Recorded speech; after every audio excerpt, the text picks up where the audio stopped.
Hey everybody, welcome back to my channel. My name is Sim Kern, pronouns they, them.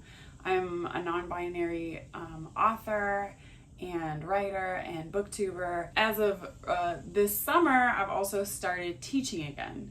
So this video is going to be about what it was like for me teaching as an out non-binary person for the first time.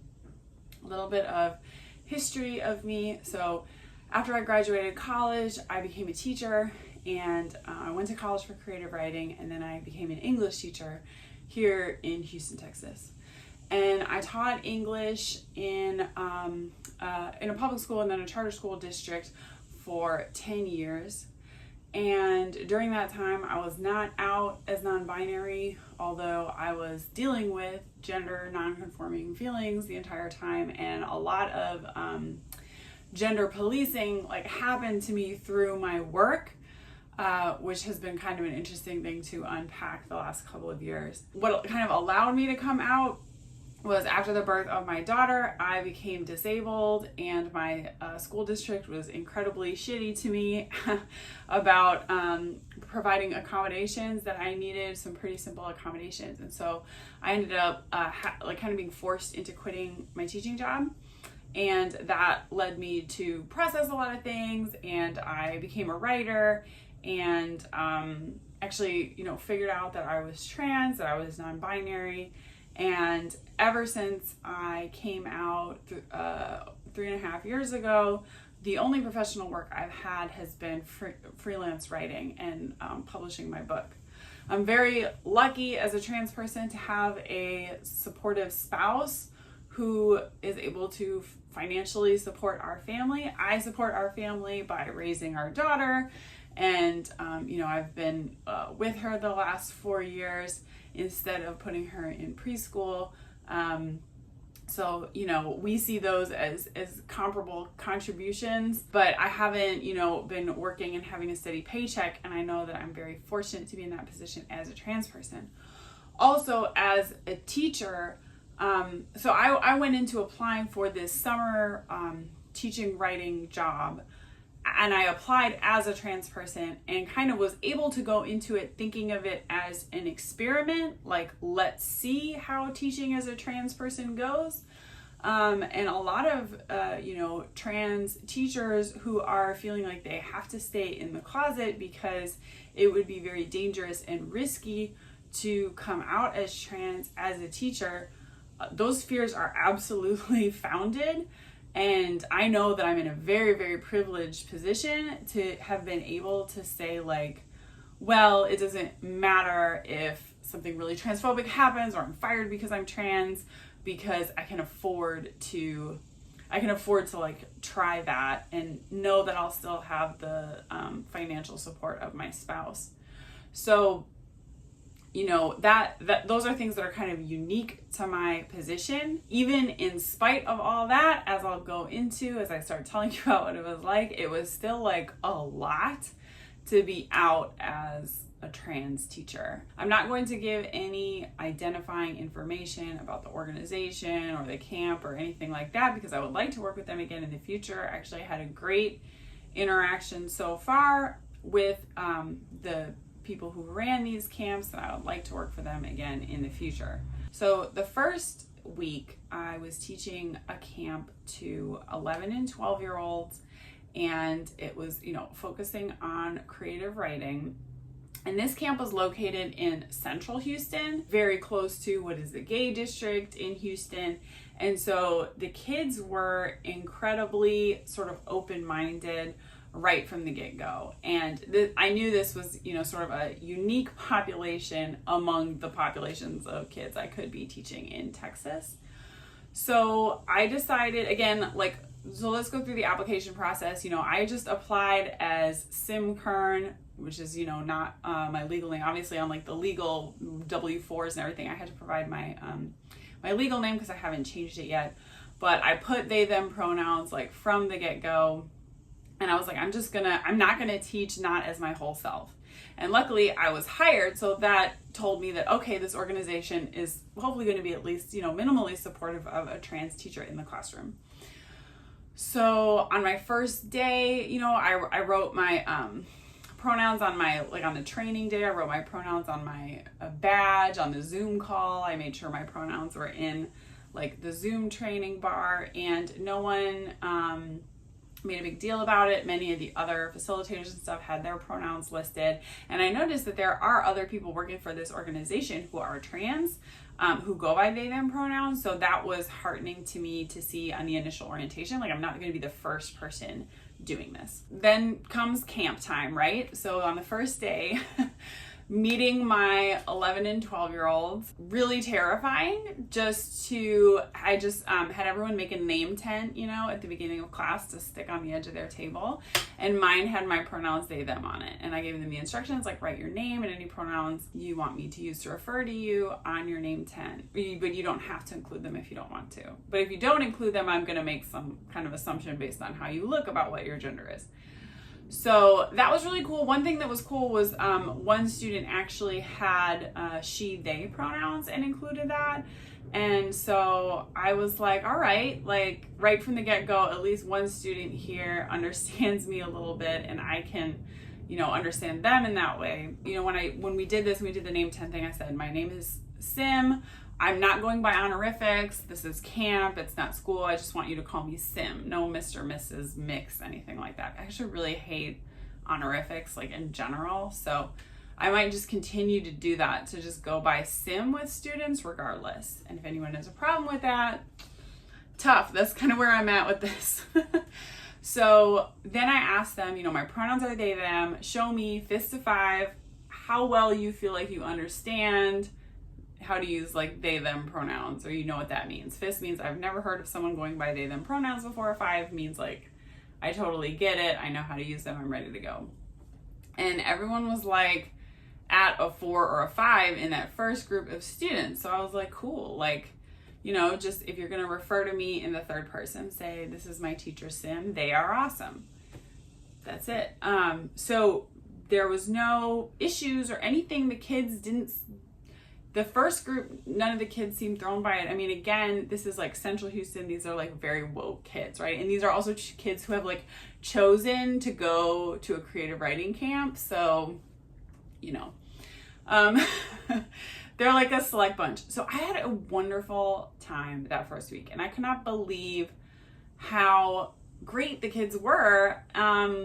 And supportive of me and everything. In fact, the majority of misgendering that I experienced was from other teachers, and they just didn't like know better. I hadn't necessarily made a point to go up to every teacher and be like, hey, my pronouns are they, them. There were 2 boys who were like best friends and had been going to these camps for years. And I was actually like so touched on one of the last days. We were playing Mafia, which I think is a great game for kids in that age group to like learn about storytelling, and actually they would like take turns being the narrator. And so one of them was referring to me in the third person because you have to do that in Mafia. I heard them getting up and rustling around, and one of the boys misgendered me, and his best friend corrected him on my pronouns. And just hearing that from 2 12-year-old boys, cis boys, boys, it was so heartening to me. And I had never imagined that it would go that well and that smoothly. So the first week, the kids were a dream. They were just lovely to work with. I realized how much I miss teaching, and I love teaching. It was so fun connecting with kids on their writing. We were writing like dystopias and utopias. I introduced them to the concept of solar punk, and some of them came up with like really cool dystopian and utopian worlds. It was awesome. It was such a great time. At the same time, I was definitely, even though everything went like as well as it possibly could that first week, I was exhausted at the end of every day. Not just like teaching is exhausting, and we didn't get any breaks throughout the day, which was exhausting. But there was like another level of exhaustion to it, which was just like the visibility as a trans person. And like there were a lot of misgenderings. And again, even though the kids would correct themselves or correct each other, which was so kind and sweet, it was just a lot being out there as a trans person in a professional setting for the first time. I felt extremely raw. And I know that other trans people who have gone through this and have gone through coming out at work probably know exactly what I mean. I've just been lucky as a freelance writer to like never have had to experience it. So the first week, all the conditions were like perfect and everything went great. The second week, I got the opportunity to teach another camp, and this camp was housed inside a conservative Christian school out in the suburbs. Now, the camp was not run, it was not like affiliated with the conservative Christian school. That was just the building it was in. But that was kind of freaky for me. And I knew it was going to be a very different group of kids out in the suburbs because these were going to be kids from that area. So, and yeah, I was right. I mean, it like absolutely was. So I felt like I was like undercover the entire time in the Christian school. And that first morning before I got started, I really wrestled with whether to even teach as trans. Like, why not just let the kids misgender me and go along with that, and that's going to be easier. But then, you know, I was like, up until the minute the kids started arriving, I was still on the fence about it. And actually, I think I had decided not to do it. I was like going to chicken out because, okay, you're in this school. When I walked into my classroom, the door to the classroom was decorated, like, because it's a Sunday school classroom during the summer, right? And the regular teacher who uses this classroom had decorated the door with these giant eyeballs wearing sunglasses like this, like the eyeballs are like this big on the door, and then it says Jesus is watching you. That's facing into the classroom. So when you shut the door, there's like these giant eyes looking at all of us. Jesus is watching you.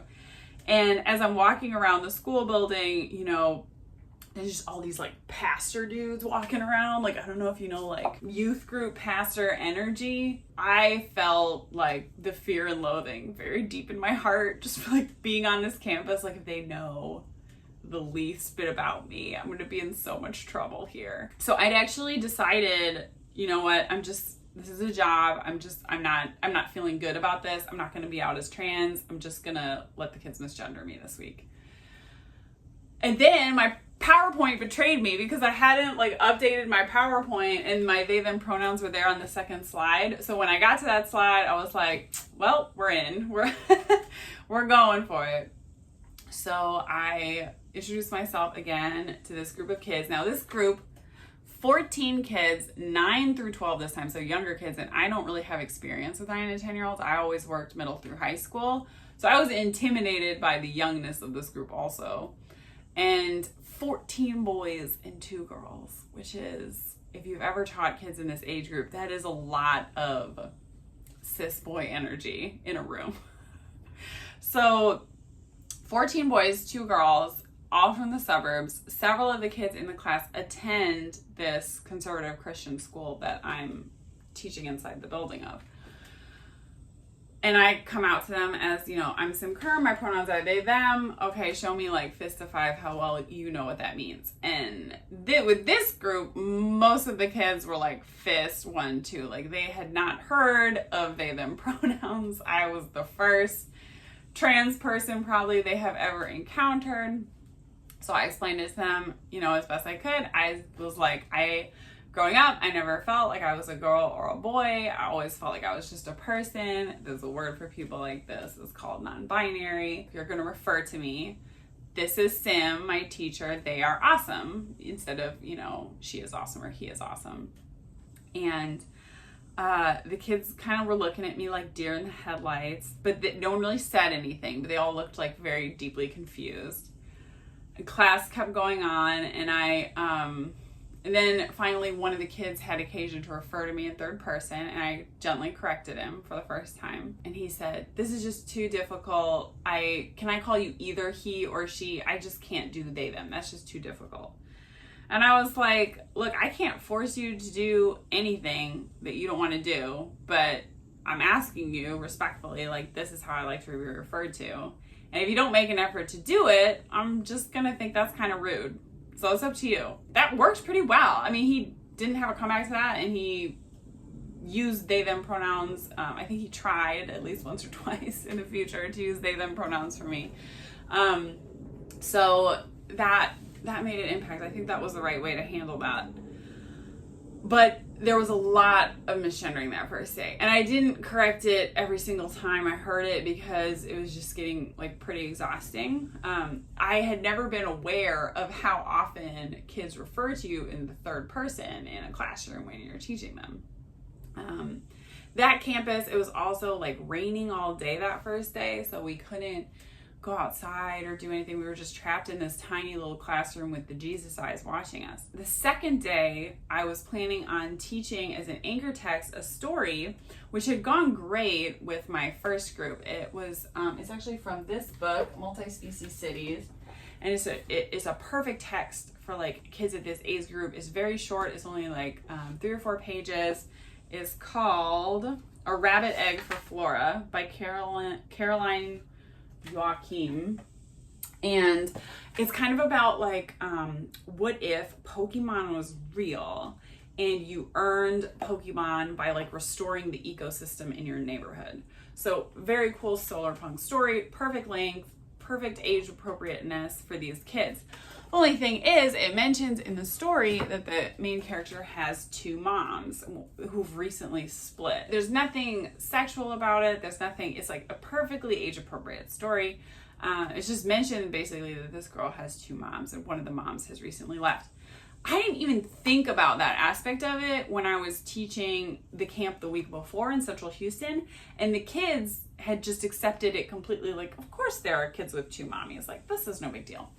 But I really hesitated before using that story at the conservative Christian campus because I was just like, I'm going to get a call. I know that there are kids in this class that go to this extremely conservative Christian school.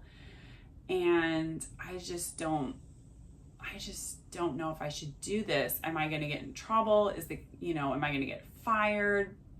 I'm really enjoying teaching again. But then I just came back to, I spent 10 years in the classroom, like hiding who I am and compromising and making all of these, bullshit decisions because of what administrators thought was appropriate, presenting myself the way that administrators were comfortable with, all this stuff. And I don't want to do that here. Like this is a great story. It's perfect for what I'm teaching. The girl has 2 mommies. They're going to deal with it. So I made the copies. I felt like as I was like making the copies in their building, I was like, oh my gosh, I'm undercover. Like no one can see me. And the next day taught it. So right when we got to that part of the story, some kid goes, wait, there's something wrong. It says that the girl has 2 moms. And someone else goes, yeah, lesbians. And then another kid goes, ew. So I jumped in and I was like, nope, we're not going to say ew to that. That's not okay. And I was like, lots of kids in this country have gay parents, have 2 moms. Gay marriage is legal across the land. Like, we are not going to say ooh about other people's families and about the way, other people's parents love each other. That's just, we're not going to do that. I tried to just be like, moving on. We're going to continue reading the story. We're just going to normalize this. But then another kid was like, how can they have a kid if there's 2 moms? And I was like, well, there are multiple ways they can go about that. And then the kids who know something about anything start calling out like, yeah, they could adopt someone, or like, oh, they could have a sperm donor. And then I'm like thinking like, this is going to be the moment that I get fired for, like, because we were talking about sperm donors in my classroom. And anyways, I was like, yeah, one of the moms can carry the baby, or they could get a surrogate mom to have a baby, or they can adopt a baby, just like any male female couple, any heterosexual couple can also come by having kids in multiple different ways. So moving on. And then we finished the story, and the kids actually all really liked the story. So that night I was thinking, like, for sure I'm going to get a call about someone's parent is going to hear about this, because the kids are still young enough, 9, 10, that they're still like going to run home and tell their parents everything. So I was almost like just waiting to be fired. Like, it's going to happen. or to hear that someone had complained and I got to deal with some bullshit. But that night passed without incident, and then it was the morning of the third day of camp. Camp had just started. I had all my kids like in the classroom. We were doing like a free write to begin, and I got a call from the person running the program, and he said, "Sim, we've had an incident, and I need to tell you about it." And I was like, "Okay, this is it. This is about either the two mommies thing or the fact that I'm trans. Like someone's gone home and complained." But it was that a kid from the day before in my classroom had tested positive for COVID, and they were shutting the entire camp down. So I didn't get to finish out that week at the conservative Christian school. I actually just took all the kids outside, and then we just like hung out outside waiting for their parents to pick them up. But what was extremely gratifying to me was that the little kid who had yelled "ew" the day before came up to me and was like, "Oh, I'm actually really sad about this. My mom made me come to this camp, but I really liked it and I really wanted to finish it." And I was like, oh my God. Like, that was the kid who had yelled "ew," and like maybe he just had his horizons expanded in a way that they really needed to be, you know? And a couple other kids said the same thing, you know, "I really wish we could just keep writing," and they were like, "What? Just because one kid tested, let's all get tested." The kid was like, "Let's all get tested tonight, and then we can come back tomorrow and have the camp. Like, we should be able to finish it." So they all really liked it. They ended up, you know, even though that first day, I'd only spent 2 days with them, but we'd spent all day together. And that first day had been really difficult, and just like exhausting, with them giving me like a ton of pushback and like pushing me on the gender stuff and just like being really rowdy, not wanting to write so much. But by the second day, we were all good friends and we had been really getting into a rhythm, and they were really starting to push themselves with their writing. They were starting to come up with some cool stuff. We didn't just write all day, obviously. We played lots of games, so they were like kind of coming together and making friends within the camp. And so it was really gratifying to me that last day, you know, a number of them said they really wanted to stay, or can't we keep going with the camp? I only had 2 days with them. I wish I'd had the whole week, because I feel like I was just a kind of person that those kids had never encountered before, and just my existence was like, whoa, the world is bigger than what I've been led to believe. So overall, I want to keep teaching as an out trans person. If this organization lets me, I would love to keep doing it with them. I'm kind of waiting to hear back on whether I'm going to be hired for a permanent position for the school year. I hope that making this video doesn't jeopardize that, but I try not to include any like details that would be too identifying. It is scary and exhausting, and feels very vulnerable to be teaching as an out trans person, and I am in a very unique and privileged place to be able to do it. And I think because of that privilege that I have, I also feel even more called to do it, because the more people like me, people who can afford to put themselves out there as a trans teacher, we kind of have to go first, and then the people who rely on teaching financially like need to know that they're going to be secure in that job and they will not be discriminated against before they can come out as teachers. If you're a trans person considering getting into teaching, I'm just going to tell you, like, very honestly, it is going to be a very difficult road. Like I said, I'm not with a public school. I'm with a very open-minded organization right now that is not in a public school. If I was a public school teacher trying to do this, it would be exponentially more difficult. And public schools, at least in Texas, we don't have strong teachers unions here, so it's very easy to fire teachers. You can fire teachers for basically anything. There's not all the protections that school districts in the north have to protect teachers from discrimination or any kind of wrongful termination. So to be a trans public school teacher in Texas is just it seems so scary and hard right now. And I would say probably, you know, if you need to rely on the salary, then it's probably not a great option at this time. There's just so much trans panic. Our identities are being so weaponized by the far right that being a trans teacher, like in a school working with kids, you're gonna be a lightning rod, and you have to be prepared for that to happen. And like the whole time that I was teaching those 2 weeks, I was like on tenterhooks, like prepared for that to happen, and like steeling myself for it, and like, okay, when the call comes, what am I gonna do? I'm just gonna hold firm, you know, and see what happens. So I'm willing to be out in front because I have the privilege and the financial security to be able to do it, but I really fear for trans people who are teachers who don't, you know, have that privilege and that ability.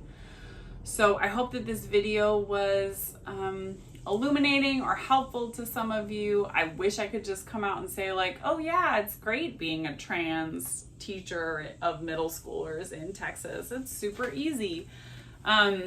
Like I said, I was actually impressed that first week's camp went as smoothly and wonderfully as it did. So that actually did give me a lot of hope.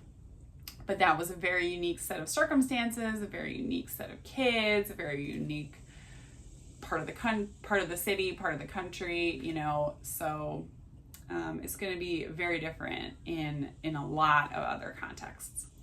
So again, I hope this video was helpful. Please like it if you enjoyed it, and subscribe to my channel. And you can find me on Twitter at sim_Kern. And yeah, I'll see you next time. Take care.